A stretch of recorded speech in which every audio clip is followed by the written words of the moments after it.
Gran Pregunta. How does Barcelona navigate 3 Clásicos in a month? And it's not just the 3 Clásicos, but it's just a very busy February that we're going to get down to. And, John, obviously, when I say at the start of the program, it's unmissable opinions in the FC Barcelona community, you're an unbiased voice to have on for the show. And I would ask you, do you think these matches actually mean more to Barcelona than they do even Real Madrid? Because, again, Real Madrid is the one who seemingly on the surface need these victories in a way that Barcelona, who are leading La Liga and who, have had recent Copa del Rey success, it seems like the narrative is Real Madrid need these. Yeah, you could argue that, couldn't you? Because Madrid are well off the pace in La Liga. They've had the one recent title success, whereas obviously Barcelona have dominated in terms of winning the title in recent seasons. I mean, Real Madrid's obsession is the Champions League, which, and they've done it successfully, haven't they? It's a bizarre obsession. It's a bizarre plan because, obviously cup competitions come down to more chance than a league campaign. And so it's a strange thing to pin all your hopes on a cup competition, but they do.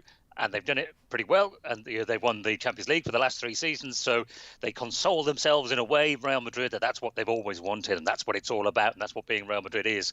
So yeah, I suppose the cup competitions. If you've given my guess, I mean, as you said, I'm not a Barca fan. My guess, if you gave Barca fans one free pass this season, one lucky game, I guess you'd say the Champions League, wouldn't you? If you want a massive stroke of luck to win you a game, you'd say get through the Champions League and win the Champions League because it's been a bit too long. But you still want to win the Copa del Rey, and you still want to put one over on Real Madrid. It's the thing with being a super club, isn't it? You want to win them all. You got 7 games in February. You want to win them all because you want to win all 3 competitions. Yeah, I find it wonderful that you obviously don't inflict Barcelona Twitter on yourself. Obviously, that the Champions League, when Messi said it at the beginning of the season at the Gamper game, it was the announcement that that's what Barcelona were going to focus on this year. And you've seen different players as well drop it in interviews in a way that they normally don't. It's usually we're going to try to win across all competitions. But, this year, and to Barcelona supporters, it also feels like, and again, this is social media being this reflective chamber of, consternation at all times. But it feels like Barcelona, while they are impressing in terms of results, they're still 6 points clear of Atletico, 8 points above Real Madrid. But it seems as if, they're not necessarily impressing everybody with their performances. But do you think that there might be that no team is impressing in La Liga this year? Yeah, I think that's fair enough, isn't it? I mean, Barcelona are the best, aren't they? 6 points clear, having won it by a distance last year. I think, some Barcelona fans, if you look at the Twitter, I don't spend all my life on Twitter following Barcelona fans, truth be told, but there is a definite, hesitate to say lack of gratitude, but, basically they're very, very, very high standards. Looking back to the recent past, looking back to Guardiola's Barcelona, looking back to the first half season of Luis Enrique, and sort of lamenting the fact that the club can't quite hit those heights. Right. Barcelona is still playing at very, very high level. If there was a European Super League, a World Super League, I think Barcelona would be top of it. So, I would still argue that you're supporting the best, the most successful, and currently strongest football club around at the moment. And, the fact that everything's not perfect, the fact that every now and again you get a game like Valencia where you can't break down or you get done by, a team with a plan that hits you on the break.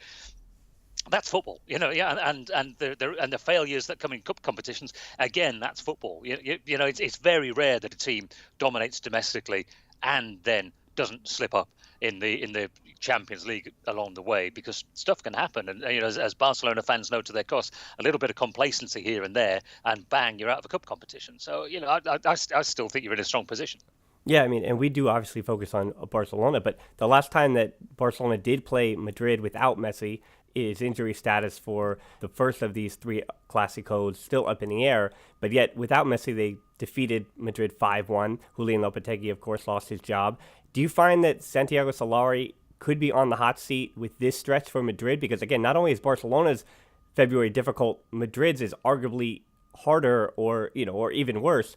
And the follow-up to that would be, what could Solari have up his sleeve for Barcelona, though he does probably still have a few tricks left to go that he has, not to say saving for Barcelona, but obviously you see Isco on the bench. Could that be, could their eyes finally lock and they find a situation where Isco could thrive? No, I think he's given up on Isco.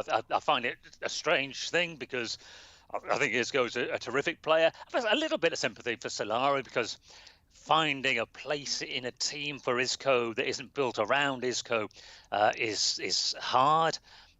He's under pressure all the time because he wasn't expected to be the coach. There is always this sense with Real Madrid when they appoint someone like Solari that he's only warming the seat. I don't know who for. I don't know whether it's Conte could return. God help us all, it could be Mourinho returning. Oh, But no, yeah. well, please no. So yeah, I think Solari is. I think he's just got to pragmatically get through it. Play who's fitter, play who's in form.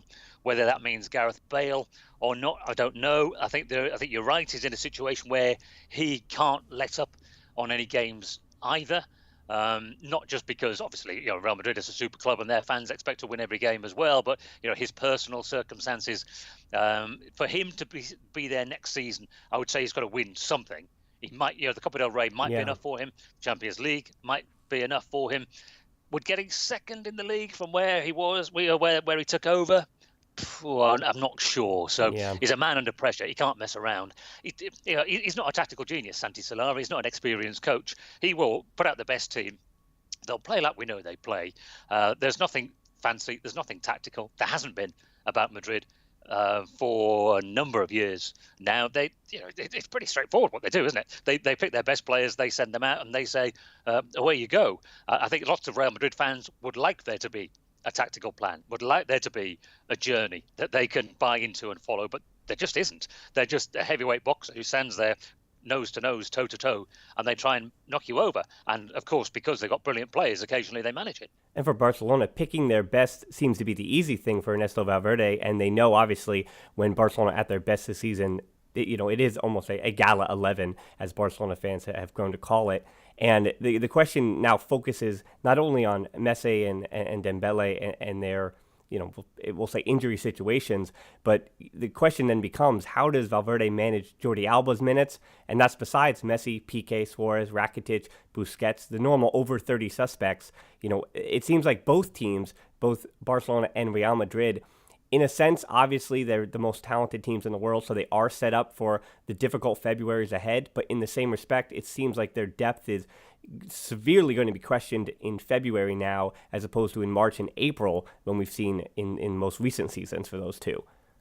Yeah, that's the dilemma of the super club, though, isn't it? And if there are any Rayo Vallecano fans listening, they won't be shedding any tears for you or for Real Madrid.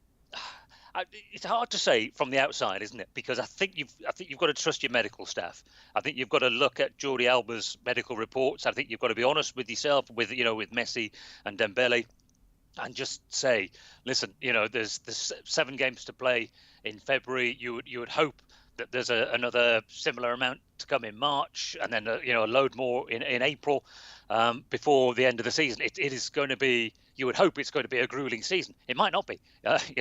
You by the end of the month, or by the middle of March, when you play that second game against Lyon, it could be all over, and you could just be coasting towards the end of the season. So it's a real dilemma. So yeah, managing those guys is an issue. Strength in depth is an issue because where Barcelona, I think, as a club, has taken its eye off the ball a little bit, is being able to bring players through. Aleñá is obviously an exception of he looks like a terrific player who's come through, because that's where you need that strength and depth from. It's very difficult to buy players to give you the strength in depth, because you end up having to go a good level down. With all due respect to your new man, Kevin Prince Boateng, is a good level down, isn't he, from Suarez? Because almost world-class strikers don't want to come and sit on a bench. And the financial situation and the fact that the wages have got a little bit out of control at Barcelona means that it is difficult. And what to be in control of a 60-game season, it's almost impossible. But if you had better young players coming through that would help strengthen the squad, that help with the wage bill, that would be a way of going about it. But you're not in that situation, so he's got his juggling act.